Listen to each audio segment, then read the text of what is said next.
Welcome to the Collecting Insight podcast. I'm Lori. And I'm Sara. And we're here to share our exploration into being human.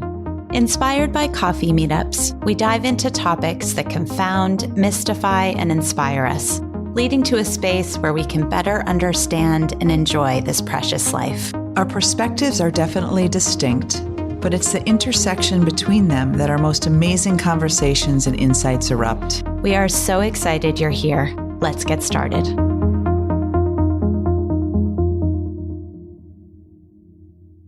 Hi, Sara. Hello, Lori. How's today going so far?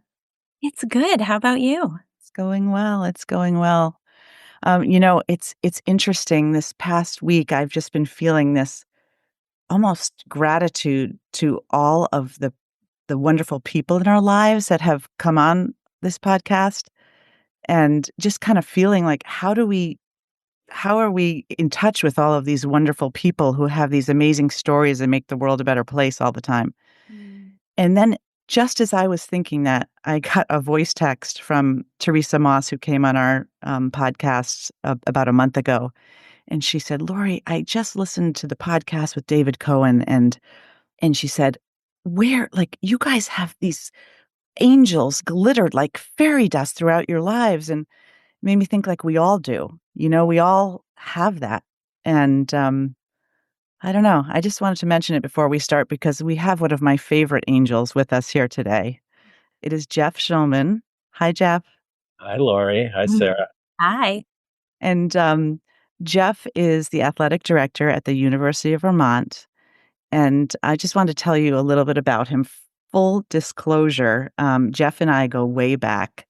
We were college athletes together at UVM ourselves. And I can honestly say that, well, Jeff, you're one of my favorite human beings in the world. I do have a lot of favorites, but you're one of them. And I've always thought, Jeff, that you should be out there solving global crises as a world diplomat. I've always said that to you because you're so intelligent, thoughtful, level-headed. You're a good listener. You are just a very, very special human being. And University of Vermont, I know you pour your heart and soul into it, as well as the community of Burlington, Vermont, and how much both of these places mean to you. And that's really obvious. So for our listeners, Jeff stood by our side as the best man at our wedding. And, Jeff has just continued to show up for my family through every high and low since. Whether I face parenting challenges or unexpected life detours, Jeff has been a steady presence. And I'll never forget that one night, Jeff, when my husband and I, Jerry, were in crisis and our daughter was going through something pretty horrible with college athletics. And you opened your door to us at midnight. Like, you were just like, come on over. Let's just not talk on the phone. And I know you are open like that to pretty much everyone in your life. So I wanted to thank you for that. Rain or shine, we can always count on you. And so now I'll just tell you a little bit more about Jeff's professional life. I mentioned that Jeff is a director of athletics at UVM. You've held this role since 2016. And Jeff played UVM men's hockey for 4 years when he was in college. I'll always remember that semifinal game in the ECAC at the Boston Garden Shoe. And Harvard was the number one team in the ECAC. You guys were playing against them. And you scored this amazing goal. And Jerry, my husband, always laughs because he says, I was just watching it from the penalty box, of course. The Boston Bruins selected you in the 1989 NHL supplemental draft. And we'll talk more about that later as we go into the emotional well-being of athletes today versus then. Beyond hockey, you don't want to play against Jeff with any racket sport unless you want to lose. I'm just telling you, we've had bets about it, the whole thing. There's no beating Jeff in a racket sport. Tennis, pickleball, whatever it is, squash. Jeff, you began your professional career as an assistant athletic director at Bates College before returning to the University of Vermont in 1993. And under your leadership, UVM athletics and UVM has undergone significant transformations to so many of the building and athletic facilities, which, of course, we all appreciate and enjoy.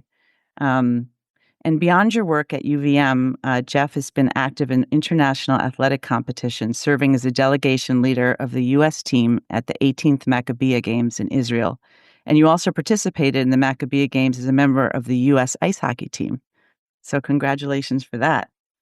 Jeff is a native of Buffalo, but now for a very long time, he resides in Burlington with his wonderful wife, Deb Lichtenfeld, and their three wonderful kids, Teddy, who just graduated from Columbia with was a dual program with in Tel Aviv as well.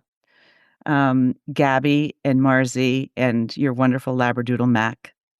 And you named Mac after the Maccabiah Games, right? Is that right? We did, yes.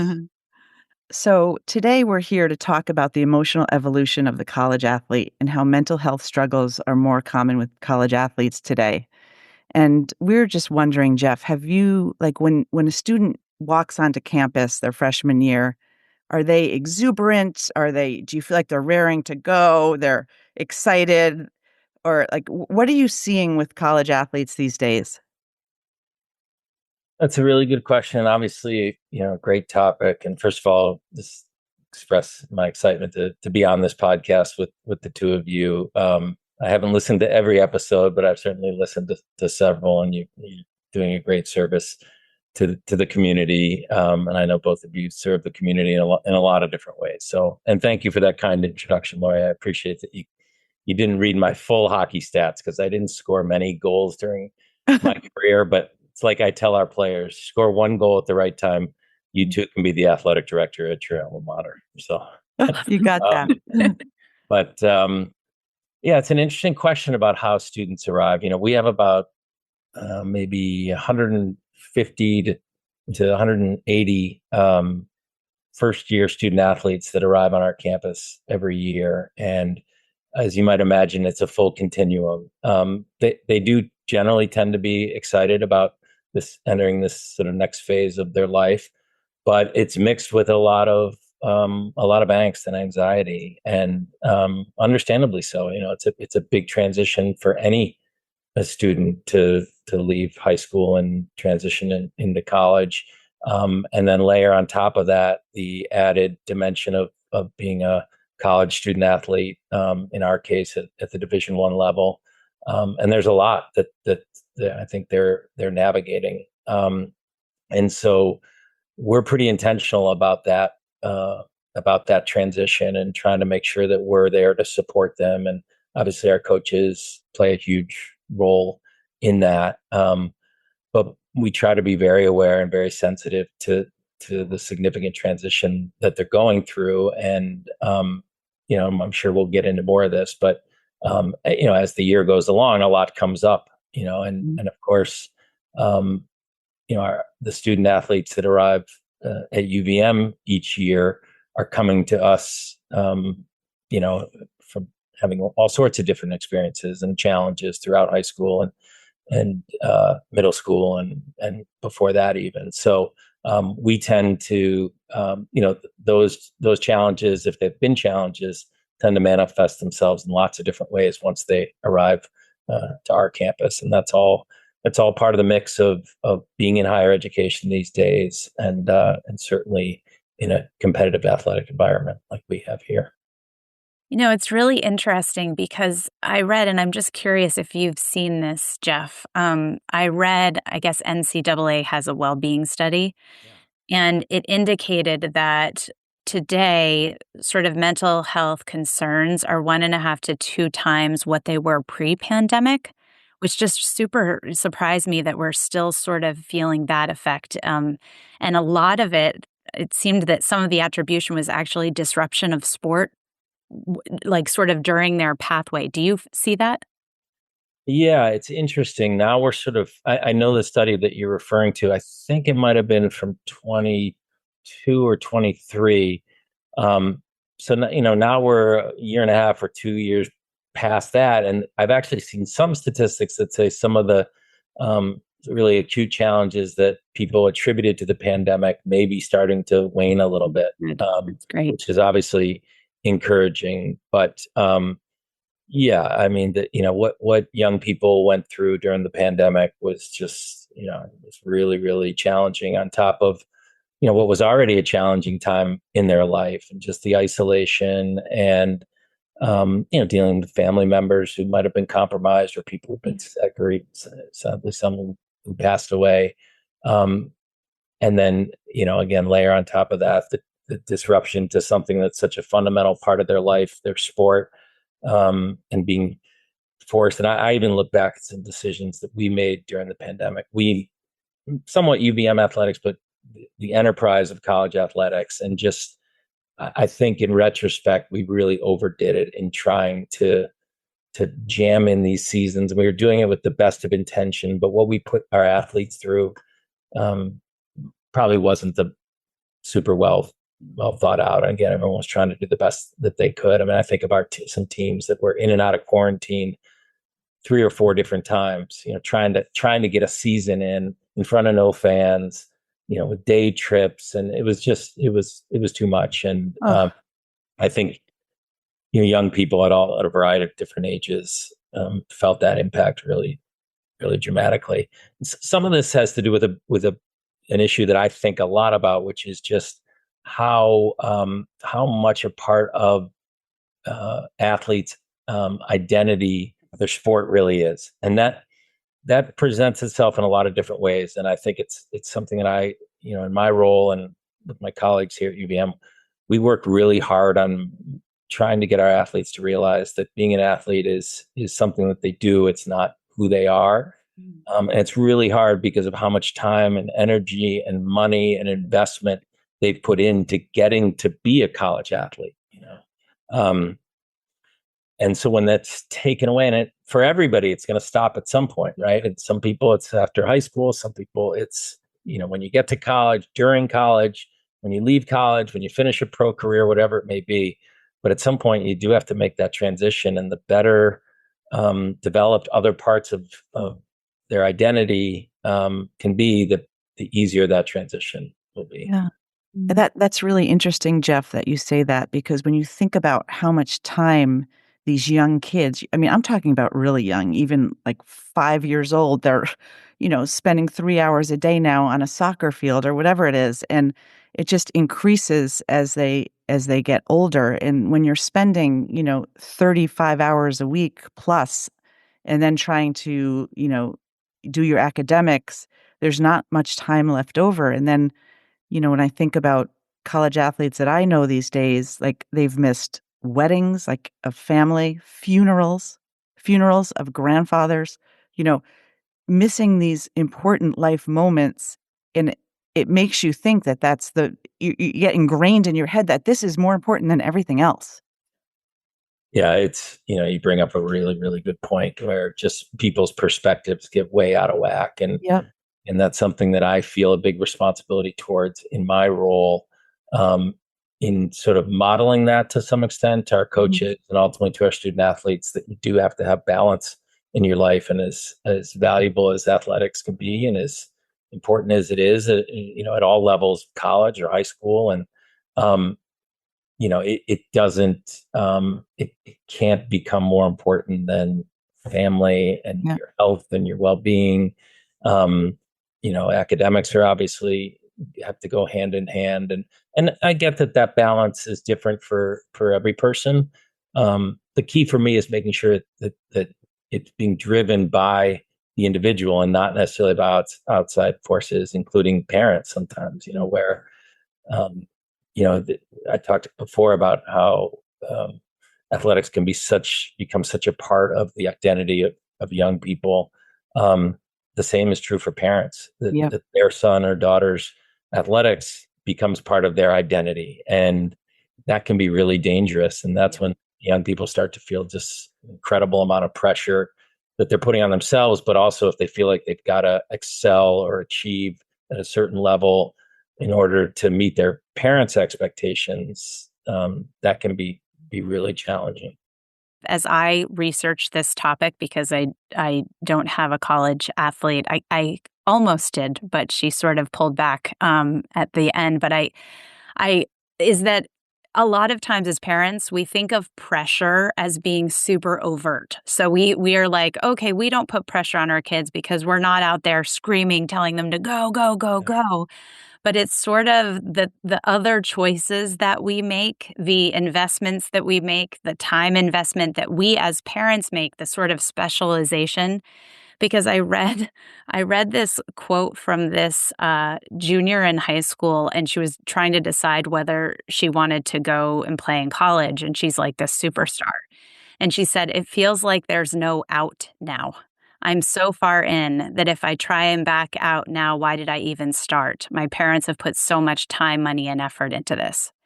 So it's like even the sort of more indirect, like we think we're not pressuring, but we might be just by virtue of everything that we're investing in it.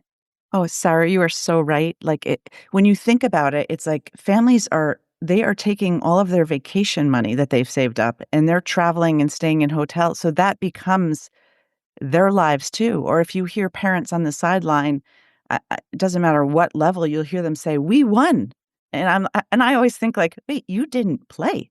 Like, and but it's like, and I know we all do that sort of thing, but I think we have to take a step back and really like think about it and think about the pressure that we're putting on our children without even knowing it, without even being aware of it. And I guess, Jeff, what would you recommend? Because at the same time, sort of if your child, like as an athletic director at the college level, you're sort of talking to parents of elementary, middle school students who, like, when Ella was 8, Ella did the backstroke for the first time, and the coaches were like, everybody was just like, oh my gosh, like, what do we do at that moment?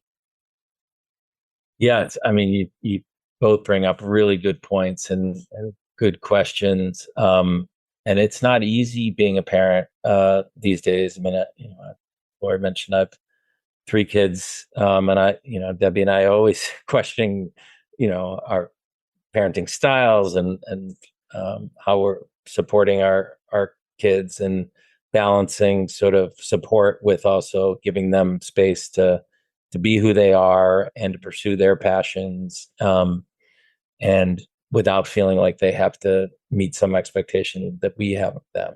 And those are all super delicate and fine lines. And and I guess what comes to mind, and love the term advice, but if just based on my experience and what I've seen, as parents think about how they navigate that balance of being supportive yet not adding to the pressure that young people might feel. I always think like err on the side of something that maybe feels even less supportive than what you think. That sort of comes to mind in that. Lori knows this. Like, I grew up with 2 incredibly loving, supportive parents who paid almost no attention to my sports, and that worked out just fine for me. I played competitive sports and hockey and soccer and baseball to some extent, mostly in ice hockey. And I was on a team that traveled quite a bit, and my parents almost never went on any of these trips. They had me travel with somebody else. They had 3 other kids at home, and my dad was a physician who worked long hours, and my mom was navigating a lot. And that actually felt good to me. Like I just never felt that I had to meet any expectations that they might have had. And I don't even know if that can work these days, but just because of all that goes into playing competitive sports. But I think, again, if you're going to err on the side of probably doing less than you feel like maybe you should be, and and this maybe is obvious, but always let your son or daughter sort of drive that. If they seem passionate about a sport and want to play it at a little higher level or get on a team with that travels more, whatever it may be, then you can be supportive of that as long as it isn't compromising other parts of their life or your family's life too. I think about other siblings when you have a young person who's playing super competitive teams, and that's part of that passive, subtle message that you were talking about, Sarah. Yeah. that's such a good point, which is like, if somebody feels like, wow, their whole family's life is revolving around their sport, that's like, may feel supportive on one level, but I don't think ultimately that's healthy. So Yeah. there's a lot to consider. And, when you're making decisions at a really young age with some goal in mind of being a college athlete or earning a scholarship, or God forbid thinking that you're going to be a professional, that would be a flag that you're making decisions for the wrong reasons, because that part is mostly out of your control. And if you have an athlete that's good enough to play in college or ultimately professionally, that's going to show itself in a lot of different ways. You're not going to have to try to manipulate the system or travel 3 hours to plan a team that's down in Boston or in Connecticut or wherever it may be. Thank you, Jeff. Like, just to reiterate what you just said with a personal anecdote from you, Jeff, I will never forget when you got drafted by the Bruins and your uncle, correct me if I'm wrong, but this is how I remember this. This is how I remember this taking place. Your uncle called your dad and said, "Teddy, he got drafted. Does he have to go? I just read it in the Times when I was having my coffee this morning." Now, Yeah, those were the good old days, right? that's right. Yeah, I mean, these were, immigrants from Eastern Europe, from the shtetls of Eastern Europe, who being drafted meant something very different Yeah. to them. And so when they heard that I had been drafted, their minds went in a different place about what that meant. And But the amazing part of it is that, like, can you imagine a parent these days not being on top of every minute of that process, right? It's unfathomable if you think about it now, the way our society is, right? yeah, it is hard to imagine. Although we do see, and it varies by sport. There's some interesting things we could have a whole conversation about. Certain sports lend themselves more to this sort of club sport culture, can be very expensive, and other sports less so. I think about a lot of our basketball players who come to UVM, and they come from a lot of different backgrounds, and sometimes their parents, for whatever reason, haven't been able to be as invested in their sport, uh, for whatever family circumstances they're navigating. And it's just an interesting part of my job, is to see that uh, the differences in a sport by sport basis, in the youth sport culture, and how people emerge out of that to participate at the college level. Mm. Yeah. So you see a lot of you see college athletes stressed out a lot, I'm sure. I mean, it's pretty much out there in the news that there's a lot of pressure out there. And I know UVM is doing a lot of things to alleviate that pressure. You've been leaders in this regard. And I was wondering if you could share with our listeners what you offer to college athletes and how important that has been. Yeah, it's I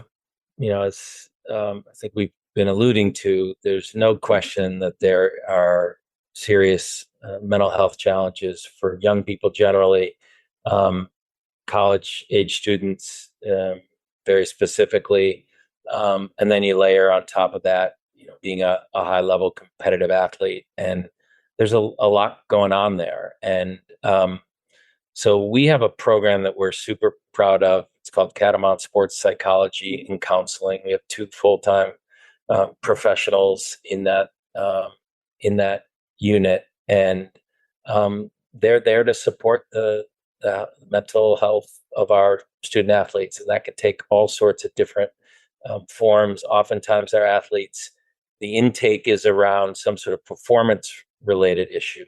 An athlete who's struggling with some anxiety before a game or during a game or at a certain point in practice, or um, somebody who's not feeling super well, maybe some symptoms of depression.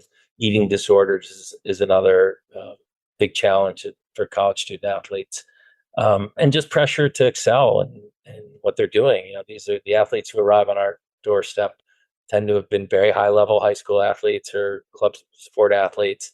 And it doesn't always go, the path isn't super linear.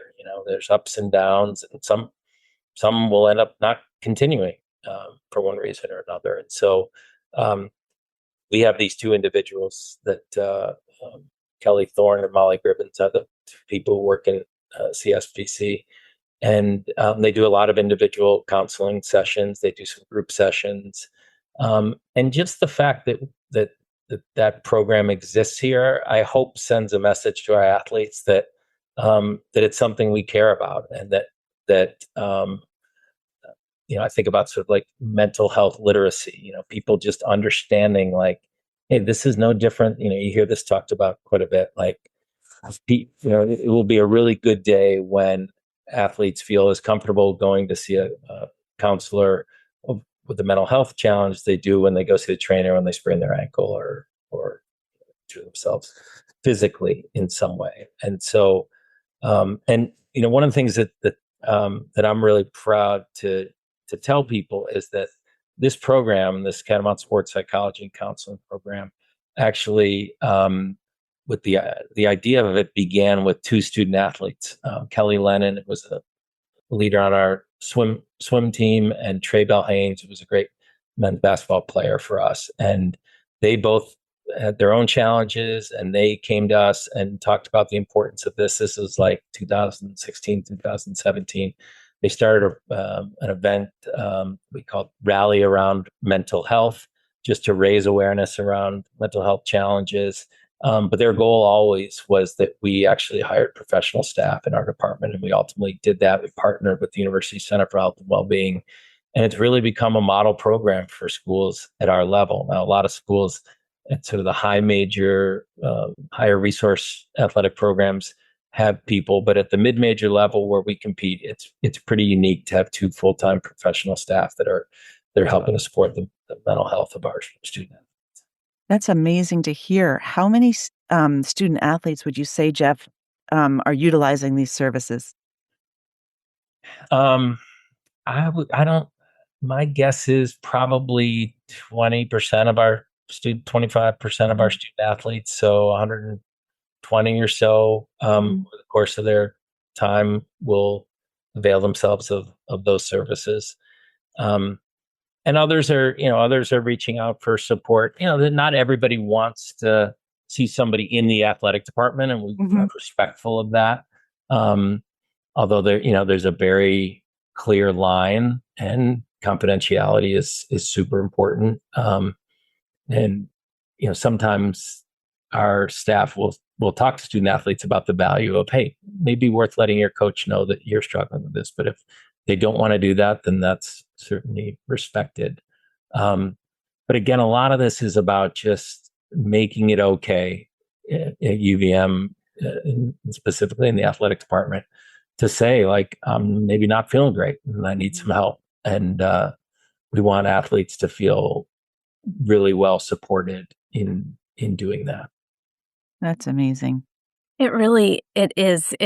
I haven't seen this in Vermont, but I'm curious if you felt this. I went to a game at another university, which shall remain nameless, and I was at a football game, and the team was in the fourth quarter losing, and I experienced so many members of their actual fan base screaming at the players, their own players.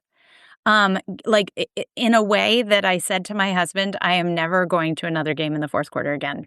It was so sad to watch. And as I think about pressure on these athletes, do fans put because I would imagine they feel almost a responsibility to all of us as well. Like, do you get that sense?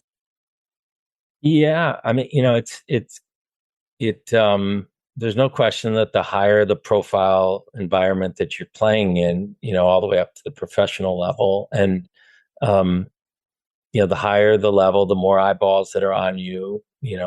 Spectators in attendance, or now every single game is streamed and is on various ESPN networks, and so there are a lot of people watching, and some of them, depending on what's going on in their own life, they may be sort of projecting some of their own issues onto the athletes that are competing. And I think even at the pro level, I think it's people just say it comes with the territory. You got a thick skin. You're making a lot of money, but these are people too, and you've seen a lot of high-profile athletes who've talked in a very inspiring way about their own mental health challenges, and some of it comes from the pressure that they feel from fans or the communities or the media. Sports betting is another really interesting, Oh, yeah. challenging part of this. Even at our level, people can place bets on Vermont games, and we've had athletes that have been targeted by bettors who are either trying to get information from them to, kind of to try to win money, or really go after them if they, miss a shot at the end of a game or something, and like, you lost me, real threatening behavior. And so, yeah, I mean, you can put that in the equation with all the other challenges of being a student athlete, and you can imagine that can lead to some challenging feelings. Yeah.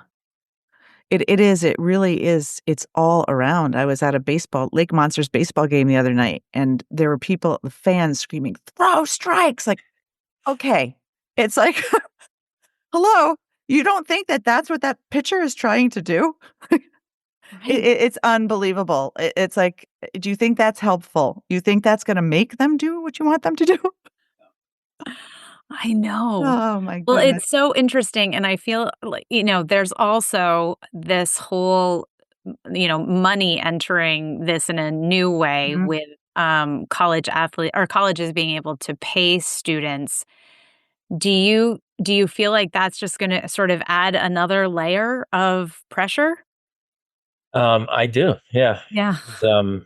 Yeah, I think, uh, this is an area where we're differentiated from some of the, what we call the Power Four conference schools. But we certainly have some high profile teams that are playing at a very high level. We just had a soccer team that won the national Yeah. championship. And yeah, this sort of new era of college athletics where athletes are being compensated through what's called name, image, and likeness has added another dynamic to this. And um, you get people who are contributing to that, donating money, and if they find out that one of the individuals on a team is receiving an NIL payment on top of their scholarship, and I think there's lots of good reasons why that, including legal reasons related to our Constitution and people's ability to earn a living. So why NIL has come into college athletics, Mhm. but it does add another dynamic. And as we think about how we need to be educating our student athletes, that's going to be part of it too. Is to how do you manage that dynamic and that pressure. We actually teach a course on student athlete development. So every student athlete at the university has to go through a course where they actually receive credit, and we talk to them about all sorts of things, mental, balance in their life, and managing their mental and physical well-being is a major topic. Financial literacy and managing finances is important as well. Managing the pressure of being a college student athlete, navigating fans. We're lucky in Vermont. We're not perfect here, but we have tons of support in the community, and generally our fans come at it from a pretty healthy perspective, and they're supportive of our teams. They want them to win. They're passionate, but they're not targeting our student athletes. Hopefully that stays that way. Yeah. Yeah. Thanks, Jeff. I know you've been pretty instrumental in implementing NIL guidelines for student athletes. Is there anything else that you want to share with us about your work, ensuring that they have opportunities to benefit from their brand and et cetera? Yeah, I mean, we could have a whole series of podcasts just Yeah, on this right. I topic. know. It's Dumb it very down. Dumb it down. uh, it's very relevant right now. There was just a major decision announced a couple days ago that paves the way for kind of a different approach to NIL. For the last 4 years, student athletes have been able to earn money outside of the colleges or universities. So anything that they earned had to either be from a local business organization, or these what are called third-party collectives, groups of boosters that have formed to compensate athletes. Beginning this coming academic year, schools will be able to directly pay student athletes in exchange for their name, image, and likeness. And I guess what I want people who at least follow UVM athletics to know is that these rules have come into place not necessarily targeting schools like UVM. They're really focused on big time football and basketball programs. And even though we compete at a national level in several of our sports, we don't play football, and our basketball team is a really successful mid-major program, but not going to see us in Final Fours. But the rules, this stuff paints with a very broad brush, and so they're impacting us as well.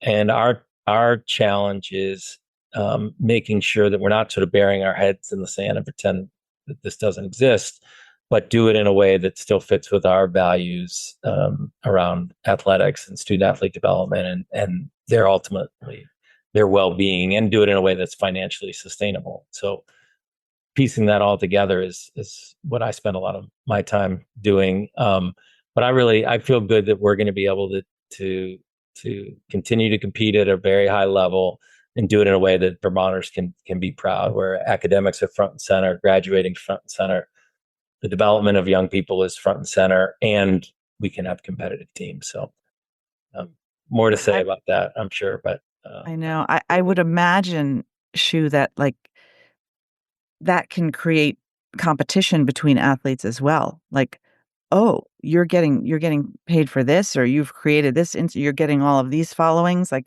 It just seems like a whole nother level of difficulty in a way. Yeah, it's sort of the continued evolution of sport, right? At least at the college level. And we've navigated, different challenges in the past. This has been a little bit of a gradual evolution into the phase that we're in now in terms of athlete compensation. And there's always been issues within teams about scholarship levels, for example. We've been giving scholarships for a long time. Those are worth $65,000. And we have some athletes that are on a full scholarship, some that are on a partial scholarship, some that are not on a scholarship at all. And it doesn't always work out that it lines up perfectly with, how much of a contributor somebody is. Right. So we've had walk-on athletes who are on no scholarships that are playing immensely important roles on teams where we have other athletes that are on full scholarships. And it can be challenging to navigate that for coaches and for the athletes themselves. When you have the right culture on a team, the athletes aren't focused on who's getting what, but more on, what's my role? How can I contribute? And that's what, the most successful teams have, that type of culture. Yeah. As I'm listening to you, I'm just thinking about how broad your role is as an athletic director, like just how much you are navigating. It's sort of like from, that individual first year student to the, NCAA choices to, UVM's mission values, like all of it. How do you navigate all of this? Like what do you feel like you need? Like, is there a group of athletic directors who talk? Like, how do you function in all of this? Well, that's nice of you to be concerned about about my well-being, Sarah. Well, I certainly take what I do seriously. Lori knows my history at UVM. Went to school UVM. I've worked in the athletic department now for more than 30 years, and I really am passionate about the university. I think we do college athletics the right way. I know how important it is to our students and to people in the community and our alumni. And so I feel a big responsibility in my role to help administer and support a program that the university and that our athletes and our alumni and the community and the state can be proud of. At the same time, I try not to take any, I try to keep perspective on what I'm doing. There's down the street from here is the hospital where they're trying to cure cancer and save people's lives. And as valuable as what we're doing in athletics is, I try not to let things get out of perspective for myself or for our staff or for our athletes. And again, that's part of my role, is to model that yes, we take what we're doing seriously. We're competitive. We want to win. We want to do it the right way. We want students to graduate, but I also want them to have balance in their life. And so I work really hard to do that personally. Debbie may not always feel that way, but I feel so lucky to be in this community that I've been a part of for a long time. And I don't want to get too sappy with Lori, but Jerry and Lori were wonderful friends. Jerry's my closest friend in the world, and to be able to be in the same community and share so much. We play hockey once a week together.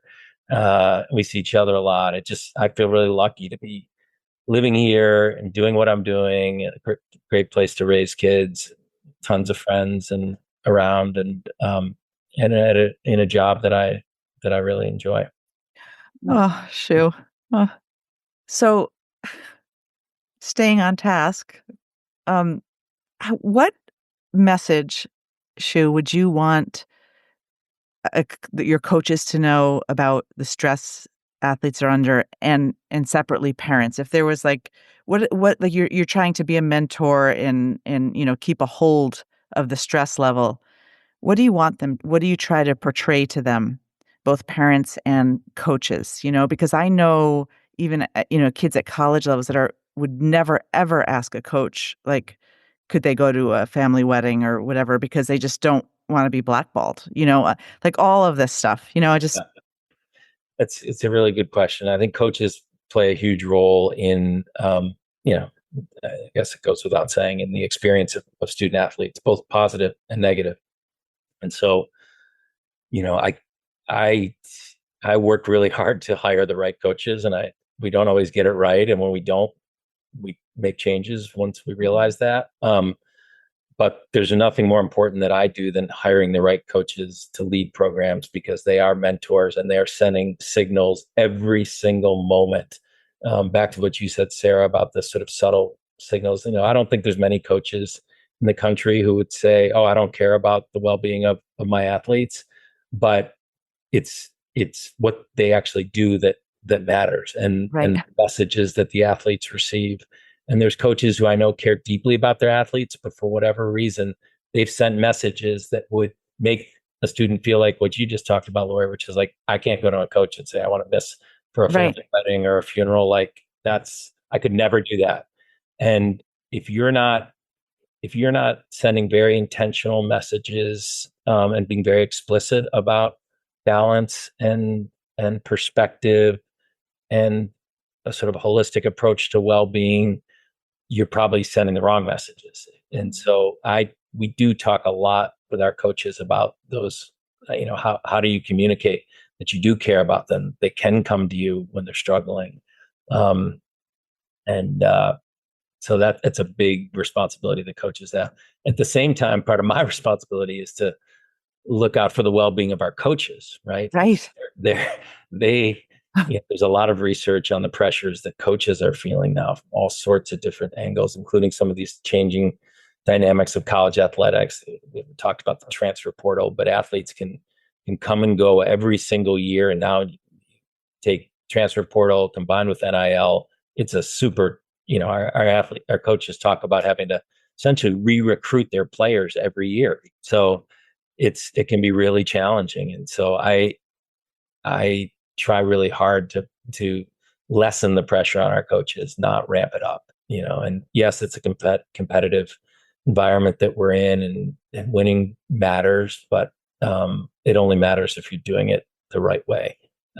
And I certainly don't want our coaches to feel any added pressure from me to win. They feel that they put enough of that pressure on themselves. And I know how much they're navigating in terms of parents and,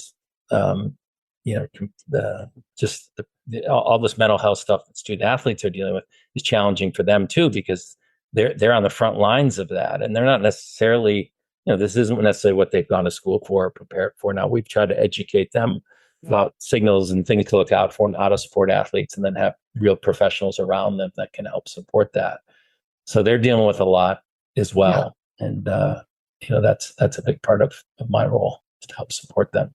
I'm so glad you mentioned that because at that football game, the coach was getting just venomous comments from.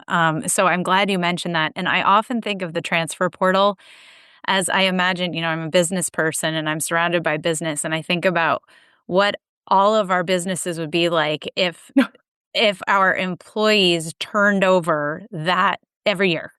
And we're trying to reestablish sort of practice and culture and all of that every single year. So I commend you certainly for recognizing that because it sounds super difficult. So yeah, It's hard to comprehend. Like when you put it that way, Sarah, it's like it's almost incomprehensible. Like how could it ever even be successful? But Jeff, you'll figure it out. What about parents? What would you want? I mean, I know we spoke about this a little bit, but what would if you're talking broadly to, the parents of your college athletes, what would you want them to know? I think I said this a little bit before, but make sure it's your son or daughter that's driving the train in terms of how they develop as an athlete, and be very intentional. I think about making sure that their kids realize that that they don't need to do it for them, meaning the parents, and be aware of some of those subtle messages that you may be sending that Right. interpreted as, wow, like there's a lot at stake for my parents in all of this Right. as well. And then, I think the best parenting book I ever read is a book by Wendy Mogul. It's called Blessing of a Skinned Knee. And Laura, I may have talked to you about it at some point, but the message is that, and it's so hard as a parent, like we love our kids and we want to protect them and we want to not let them, in this case, the metaphor is like skin their knee. But sometimes the best thing you can do for your kids is to let them try and fail and, be an unstructured environment, whether it's in sports or in other things, and for them to sort of learn some of the creative ways of navigating the world on their own. And that goes against some parental instincts, certainly, I think, in this day and age. But the athletes that I see that do best in our environment are the ones that have a level of confidence and resiliency. And I think that gets developed when, as young people, they've had the opportunity to try and they failed in some cases. And then they learn to adapt and navigate. And, in sports, you fail all the time, right? That's the nature of sports. And the ones that are ultimately the most successful are able to absorb that, learn from it, and ultimately move on in a healthy way. Yeah, it's almost like, sports is such a good indicator of life, if you will. Like if you think about anyone in sports going out there and really having a horrible game and you're failing, once you can keep your self-esteem, no matter what your performance is, like that's what it's about. That's the learning that those are the people that are the most successful, not the ones that are worried about the goal that got scored on them. Yeah. But they're staying in the present and right with that next play. And if the game is lost, or even if it was their fault that the game is lost, that they still wake up, win or lose, you still wake up as you, right? And that's part of what we were talking about before with your identity. I mean, it's hard not to have your identity. So many people relate to you as an athlete, but and that's a role parents can play too. Is just make sure that your kids are not only viewing themselves as an athlete, because that's not going to last forever. Ultimately, they're going to have to transition, and the ones that will have the easiest time of it are the ones that have developed other important parts of their identity along the way.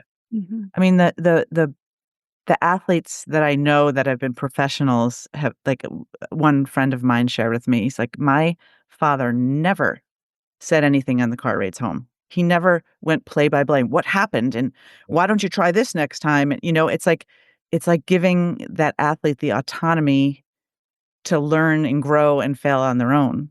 Yeah. How lucky we are to have you. I know, right? Yeah. Like, thank you so much for just all that you give to this program, to these students, and to Vermont. Really appreciate you. Thank you, Sarah. It's and thanks to the two of you for having me on, for caring about this issue. It is really important, and it's not just for Division I college athletes. It's for young people, throughout sport and at any level, and it probably applies to other things like music and art and theater and as well. But it's been great to be on with you, and thanks for what you're doing for the community. Yeah, thanks for your time, Jeff. I know you're a busy guy, so we appreciate you taking the time to talk with us for sure. Huge thank you to our listeners for joining us. Lori, thank you so much. Yeah, thanks, Sarah. All right, Jeff, Sarah, have a wonderful day, and till we meet again. All right. Take care, everyone. Take care. Bye. Bye.